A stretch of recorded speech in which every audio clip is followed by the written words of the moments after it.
किस मुंह से कहते हो? दूसरे ये कि क्या लोगों को पता नहीं था कि हुजूर हम जैसे हैं? ये वजाहत की जरूरत क्यों? रब ने क्यों कहा कुल इन्नमा अना बशरुम मिस्लुकुम? क्यों कहा? क्या हुजूर आम जैसे बच्चे पैदा होते हैं वैसे पैदा नहीं हुए? क्या आमना के घर में नहीं पैदा हुए? क्या अब्दुल्ला के बेटे नहीं है वो? क्या वो भी पले और बड़े नहीं? क्या उन्होंने भी दूध नहीं पिया है? क्या वो हजरत हलीमा के यहाँ नहीं गए? क्या 2 साल वहां नहीं गुजारा उन्होंने? क्या वो भी कपड़ा नहीं पहनते थे? जब वो थे ही आम इंसानों जैसे बजाहिर, तो अल्लाह ने वजाहत क्यों की? याद रखें, वजाहत की जरूरत वहीं पेश आती है जहां गलत फहमी की गुंजाइश होती है। रब ने इसलिए वजाहत फरमाई, ओ प्यारे, जब तू उंगली के इशारे से चांद का सीना चाक करेगा, हाथ के इशारे से सूरज को पलटाएगा, इशारे से कंकरी को कलमा पढ़वाएगा, सूरज को अपने दहलीजे करम पे और पेड़ों को अपने दहलीजे करम पे बुलाएगा, ऊंट तुझे सजदा करेंगे और तू कहेगा इन्नी अरा माला तराउना वास्मा माला तस्माउन। ए महबूब, कहीं ऐसा ना हो तेरा ये पावर दे करके लोग ये कहना शुरू कर दे ऐसा पार वाला ये बंदा तो नहीं खुदा हो सकता है, इसलिए महबूब तू कह दे मैं जैसा भी पावर वाला हूं मैं बंदा हूं, खुदा नहीं। एक और वजाहत, अल्लाह ने महबूब से कहा ना कि तू कह दे कि मैं तुम जैसा हूं। तुमसे किसने कहा कि तुम कहो कि मैं हुजूर जैसा हूं? एक रेफरेंस दीजिए। मैं किसी को लानता नहीं करता, सीधी सी बात, 2 और 2 4 की। मैं उनसे भी गुजारिश करूंगा, बैठो ना आकर के, हम तुम्हें बताते हैं तुम्हारा क्या ऑब्जेक्शन है। तुमसे किसने कहा है कि तुम कहो कि हुजूर हमारे जैसे हैं? अब आइए देखते हैं कि नबियों को अपने जैसा किस किसने कहा है। या तो अल्लाह ने कहा है महबूब तुम फरमाओ कि तुम आम लोगों की तरह हो, बशर हो, या नबियों ने अपने आप को कहा है कि मैं तुम जैसा बशर हूं, और या फिर किसी काफिरों और मुनाफिकों ने हुजूर को अपनी तरह कहा है। कसम रब्बे काबा की, एक भी सहाबी ने कभी भी हुजूर को अपने जैसा नहीं कहा, एक भी सहाबी ने नहीं कहा। रेफरेंस दे दो, हम तुम्हारी बात मान लेते हैं। मैं अर्ज कर रहा था ये साथियों कि हुजूर क्यों रोते थे? वो तो जन्नत के मालिक थे। मेरे आका फरमाते हैं कि हर नबी को अल्लाह ने एक ऐसी दुआ अता फरमाई है कि वो जो मांगे अल्लाह उसे दे देगा। तो हमारे नबी क्या फरमाते हैं कि हर नबी ने वो दुआ दुनिया में मांग ली और मैंने वो दुआ उठा रखी है हश्र के मैदान के लिए। कल जब हश्र के मैदान में मेरी उम्मत आएगी वफादार, तो मैं अल्लाह से उसी दुआ के बदले में उम्मत की बख्शिश तलब करूंगा। हुजूर रोते थे। और ये भी नबी फरमाते हैं कि कोई नबी 3 दिन से ज्यादा इंतकाल के बाद अपनी कब्र में नहीं रहा। अल्लाह ने उसे आसमान पे बुला लिया।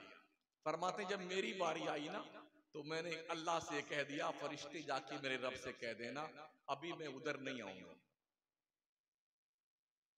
ये शान महबूबियत है। नबी क्या कहते हैं? मेरे रब से कह देना मैं उधर अभी नहीं आऊंगा, मैं अपनी उम्मत के बीच में रहूंगा। जब तक मेरी उम्मत जमीन पर है तब तक मैं यहीं रहूंगा अपनी कब्र में। जानते हो हुजूर ने ऐसा क्यों कहा था? इसलिए कि अल्लाह ने वादा किया है वमा कान अल्लाहु लियुअज़्ज़िबहुम व अंत फीहिम। ए मुस्तफा, जब तक तू तेरी उम्मत के बीच में रहेगा तेरा रब तेरी उम्मत पर अजाब नाजिल नहीं करेगा। अरे बचे हुए हो ना, ये मुस्तफा के करम का सदका है।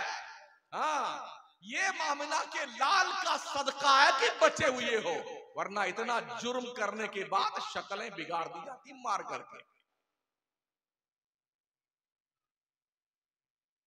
पहले नबियों की उम्मतें गुनाह करती थी ना रात में, तो सुबह जब उठते थे तो उनकी पेशानी पे लिखा होता था कि इसने रात में ये गुनाह किया है।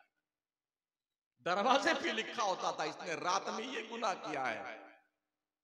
कैसी हमारी आबरू बचाई गई। हम उनसे कम गुनाह नहीं करते हैं, मगर ये सब तुम्हारा करम है आका के बाद अब तक बनी हुई है। हुजूर क्यों रोते थे? बरेली के इमाम ने जवाब दिया, अल्लाह क्या जहन्नम अब भी न सर्द होगा? रो रो के मुस्तफा ने दरिया बहा दिए हैं। हुजूर बहुत रोए हैं हमारी बख्शिश के लिए, तो क्या बख्शिश के लिए रोने वाले नबी का यही बदला है कि उनकी शान में गुस्ताखी की जाए?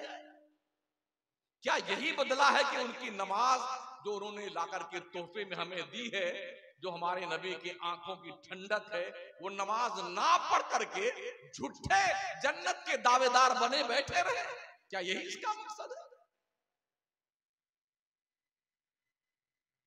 10-5 मिनट और बर्दाश्त कर लें।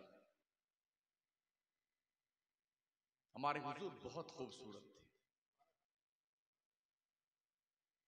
इतने खूबसूरत थे, इतने खूबसूरत थे कि हजरत काब, ये बरेली शरीफ के नहीं थे हजरत जी, वो फरमाते हैं, या रसूल अल्लाह अलैहिस्सलातु तस्लीम, अगर अल्लाह आपको कोई मोजज़ा ना देता तो आपका हुस्न ही आपके नबूवत की दलील के लिए काफी था। अम्मा आयशा फरमाती है, दुनिया का सूरज सुबह निकलता है, आयशा का सूरज इशा बाद तुलू होता है। ये भी फरमाती अम्मा आयशा, मिस्र की औरतों ने जमाले यूसुफ देखा था ना, उंगलियां काट दी थी। अल्लाह की कसम, अगर मिस्र की औरतें मेरे मरकज़े मोहब्बत को देखती, अपना दिल काट कर रख देती। हुस्न यूसुफ पे कटी, मिस्र में अंगुष्ठ जना, सर कटाते हैं तेरे नाम पे मर्दाने यार। बड़े खूबसूरत हमारे हुजूर थे। हजरत जाबिर कहते हैं, उठाइए सही है इनकी हदीस, फरमाते हैं, सुर्ख खीमे में मेरे आका आराम फरमा रहे थे, 14वीं रात का चांद आसमान पर निकला हुआ था। मैं हुजूर के खीमे के करीब हुजूर के चौकीदारी पे मामूर था। फरमाते हैं, मैं एक नजर हुजूर के रुखे ज़ेबा को देखता, एक नजर 14वीं रात के चांद को देखता, फिर हुजूर का चेहरा देखता, फिर चांद को देखता। मैं ये कंपेयर कर रहा था, आसमान का चांद ज्यादा खूबसूरत है या आमिना का चांद ज्यादा खूबसूरत है? तो जानते हो क्या फरमाते हैं? अल्लाह की इज्जत की कसम, मेरी नजरों ने फैसला किया, आसमान का चांद आमिना के चांद से हुस्न की भीख मांगा। जभी तो आला हजरत फरमाते हैं, रुख दिन है या मेहरे समा, ये भी नहीं वो भी नहीं, शब जुल्फ या मुश्के खुता, ये भी नहीं वो भी नहीं, खुर्शीद था कि जोर पर क्या बढ़ के चमका था कमर, बेपर्दा जब वो रुख हुआ, ये भी नहीं वो भी नहीं, बुलबुल ने गुल उनको कहा, कुमरी ने सर्वे जाफिजा, हैरत ने झुझला कर कहा, ये भी नहीं वो भी नहीं। बहुत खूबसूरत थे हमारे हुजूर। नजर भर के हुजूर के चेहरे को लोग देख नहीं पाते थे, नजर उड़ती थी, खट से झुक जाती थी। हुस्न खाता है जिसके नमक की कसम, वो मलीहे दिलारा हमारा नाम। बड़े हसीन थे हमारे मुस्तफा, बड़े खूबसूरत थे। जभी तो रब ने कहा, वद्दुहा वल्लैल इज़ा सजा मा वद्दअका रब्बुका वमा कला। कुरान क्या है? आगाज से आखिर तक कुरान है नाते मुस्तफा, महबूब के बयान का कैसा अनोखा ढंग है। पूरा कुरान नाते मुस्तफा है, नाते मुस्तफा। बड़े खूबसूरत थे हमारे हुजूर। एक सहाबी ईमान तो लाए मगर हुजूर को देखा नहीं था, तो वो आए, मक्का में काबा का तवाफ कर रहे थे, इत्तेफाक हमारे हुजूर भी तवाफ कर रहे थे, तो उनको इतना ही आता था, या करीमो या करीम या करीमो या करीम, बस इतना ही पढ़ते थे और तवाफ करते थे। हमारे हुजूर भी यही कहने लगे, या करीमो या करीम। तो उस बुजुर्ग ने समझा ये नौजवान चिढ़ा रहा है मुझे, बहुत गुस्से में देखा, चलो एक बार माफ करते हैं। फिर या करीमो या करीम या करीमो या करीम, हमारे हुजूर भी या करीमो या करीम या करीमो या। फिर गुस्से में आके रुके वो बुजुर्ग, भी बहुत गुस्से में देखा, चलो एक बार और मार। फिर लगाई नहीं उन्होंने सदा, या करीमो या करीम, या करीमो या करीम। हमारे हुजूर ने फिर कहा या करीमो या करीम, या करीमो या करीम। अब उनने तवाफ छोड़ दिया, रुक गए और चेहरा हमारे हुजूर की तरफ कर लिया। अभी तक देखा नहीं था हुजूर। जरा जुमला सुनिए क्या कह रहे हैं। ए नौजवान, अगर तू इतना खूबसूरत ना होता, अल्लाह कसम तेरी शिकायत में अपने नबी से जरूर करता। अल्लाह की कसम में तेरी शिकायत अपने नबी से जरूर करता। जुमले के सिलेक्शन पे कुर्बान जाइए। हमारे नबी ने पूछा तुम्हारा नबी कौन है? कहते हमारा नबी, उनका नाम मोहम्मद है। सुना है हमारे नबी बहुत खूबसूरत है। मेरे आका ने कहा बंदे खुश हो जा, मैं ही मोहम्मद। इतना सुनना था, हमारे हुजूर के कदमों पे सर रख करके पेशानी रगड़ने लगे। हुजूर ने उनको उठाना चाहा मगर नहीं उठ रहे तो नहीं उठ रहे हैं। अल्लाह ने जिब्रील को भेजा, जिब्रील जा और मेरे महबूब को मेरा सलाम कहना और महबूब से कह देना कि इस बंदे से कह दो कि अल्लाह तेरा हिसाब लेगा। मेरे नबी रोए जा रहे हैं, रोए जा रहे हैं। बड़ी मुश्किल से बंदा उठा। हुजूर ने कहा अल्लाह का पैगाम जिब्रील लाए थे।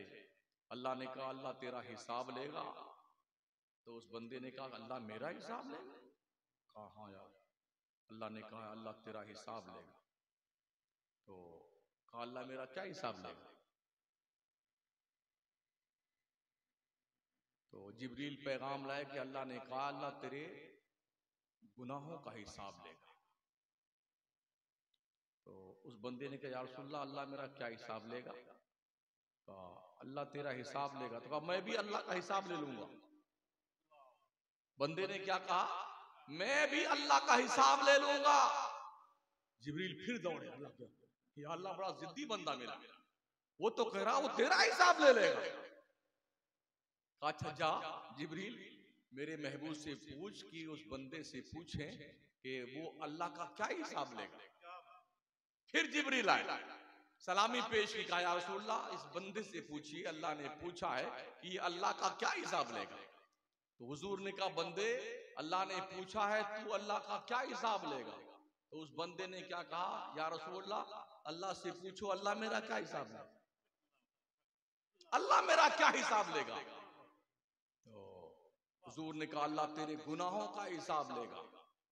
तो उसने कहा कि अल्लाह अगर मेरे गुनाहों का हिसाब लेगा तो मैं उसकी बख्शिश का हिसाब ले लूंगा, मैं उसके करम का हिसाब लूंगा। जिब्रील फिर गए, या अल्लाह तो बिल्कुल अड़ गया है तेरा हिसाब लेने पे।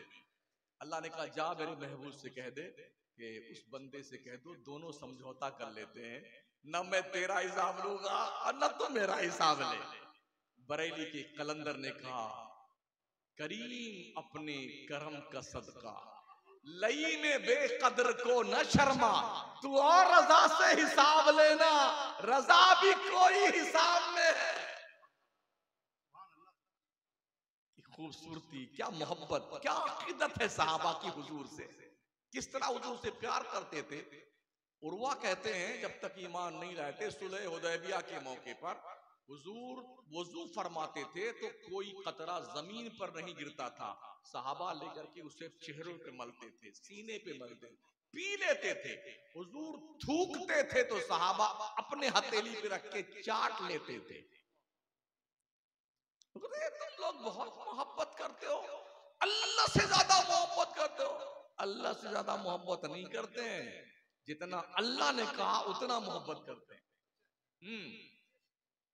उर्वा कहते हैं ओ मक्के के लोग मोहम्मद को उनके हाल पे छोड़ दो। कहा क्यों? कहा यार देखो मैं बड़े बड़े बादशाहों के दरबार में कैसर के किसरा के बारगाह में गया हूं, मैंने देखा है जब तक लोग सामने होते हैं बादशाह की बात मानते हैं, पीछे होते हैं तो बादशाह की दुश्मनी करते हैं। मैंने मोहम्मद के दीवाने देखे हैं, वो दीवानों का हाल ये है कि उनसे जंग लड़ना आसान काम नहीं है। कहा क्या देखा तुमने? कहा देखा ये है उनका थूक जमीन पर नहीं गिरता है, उनका कतरे वजू जमीन पर गिरने नहीं। जो कौम अपने पैगंबर के जिस्म से टच हुआ, पानी का कतरा जमीन पर गिरने ना दे, वो कौम अपनी नबी के खून का कतरा कैसे गिरने दे। ये मिजाज था उस दौर में जब मक्का के काफिरों की तरफ से, काफिर की हैसियत से उर्वा इब्ने मसूद हुजूर के पास हुदैबिया की सुलह लिखवाने आए।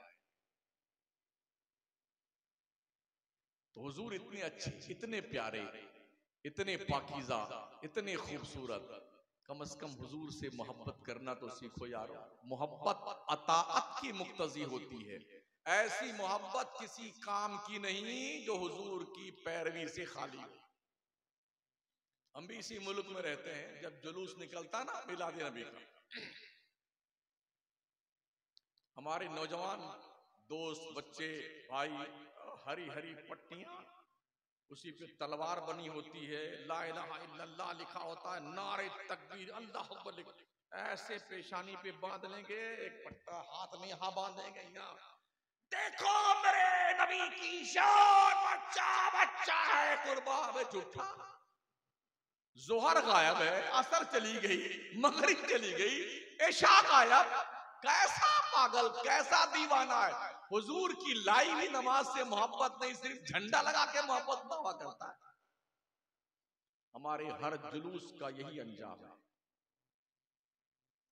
हम हर अपने मुल्क के बेशतर इलाका जात में जो बड़े बड़े जुलूस निकलते हैं ना, 2% लोग नमाज पढ़ते हैं, 98% गप्पे लड़ाते हैं और झूम झाम करके अपना मोहब्बत का सबूत देते। हम बहुत बड़े आशिक हैं हुजूर के। ऐसी झूठी मोहब्बत किसी काम की नहीं है, ध्यान रखना, इतना याद रखना साथी। एक और हदीस का मफहूम पेश करके गुफ्तगू को इख्तिताम के करीब लाऊंगा। हमारे हुजूर जब बीमार चल रहे थे, जिसके बाद आपका विसाल हो गया था, कई दिन सरकार अलैहिस्सलाम नमाज पढ़ाने के लिए मैं अपने मुसल्ले पे तशरीफ नहीं लाए, घर में ही आराम फरमाते रहे। उतने दिन तक हजरत अबू बकर ने नमाज पढ़ाई। जानते हो क्या हुआ? जब कई दिन गुजर गए, हजरत अनस कहते हैं हम इतना बेचैन थे हुजूर को देखने के लिए, जब नियत बांधते थे ना तो हम ऐसे कनखियों से हुजूर का हुजरा झांका करते थे। ये उस जमाने की बात है जब हुजूर का नमाज में ख्याल आने से नमाज नहीं टूटती थी। ये उस जमाने की बात। हजरत अनस जानता कौन है?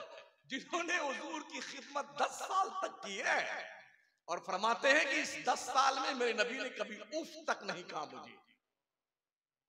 वो फरमाते हैं, अच्छा, जिन्होंने मदीने में हाजिरी दी होगी और जन्नत की क्यारी में जिनको नमाज पढ़ने का शरफ हासिल हुआ होगा, वो बता सकते हैं जब वो नियत बंदा बांधता है तो हुजूर का हुजरा बाईं तरफ, ये बायां हाथ है ना, इस तरफ हुजूर का रोजा और हुजरा शरीफ। शरीयत का मसला क्या है? किबला की समत में से अगर 45 डिग्री चेहरा फिर जाए तो नमाज तशरीफ ले जाती है। 45 डिग्री से थोड़ा सा हरकत किया ना आपका सर, तो नमाज गई, टूट गई नमाज आपकी। लेकिन यकीन कीजिए कि जब नमाज लोग पढ़ रहे थे ना, सहाबा थे,